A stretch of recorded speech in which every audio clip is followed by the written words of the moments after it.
တောတောင်တဘာဝတွေထဲမှာလမ်းလျှောက်ခြင်းနဲ့တဘာဝပတ်ဝန်းကျင်နဲ့ထိတွေ့ခြင်းဟာကိုယ်ခန္ဓာကျန်းမာရေးနဲ့စိတ်ကျန်းမာရေးအတွက်အလွန်အကျိုးရှိပါတယ်။နေ့စဉ်ကြုံတွေ့နေရတဲ့အလုပ်ဖိအားတွေစိုးရိမ်ပူပန်မှုတွေဟာတဘာဝရဲ့အေးချမ်းသောအတန်များစိမ့်လန်းသောတစ်ပင်များအေးချမ်းတဲ့စမ်းရည်များနဲ့လက်ဆက်တဲ့လေထုတွေဟာစိတ်ကိုအနားယူစေပြီး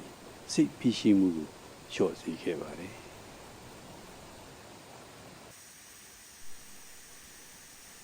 ငှက်များရဲ့တခြင်းတန်တွေနဲ့တဘာဝအလှတရားများကိုခံစားရင်စိတ်ကြည်လင်လန်းဆန်းစေပါတယ်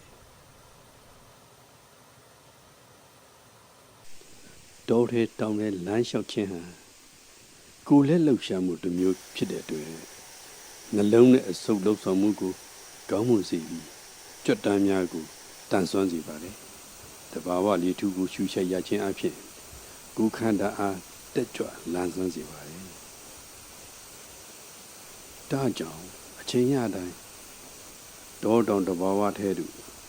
လမ်းလျှောက်ခြင်းတဘာဝနဲ့ဒီနေ့ကနေထိုင်ထိတွေ့ခြင်းများပြုလုပ်တင်ပါတယ်တဘာဝဟာကျွန်တော်တို့ရဲ့ကိုယ်ရောစိတ်ပါကျမ်းမာပျော်ရွှင်စေတဲ့အကောင်းဆုံးစေဝါတစ်မျိုးပါ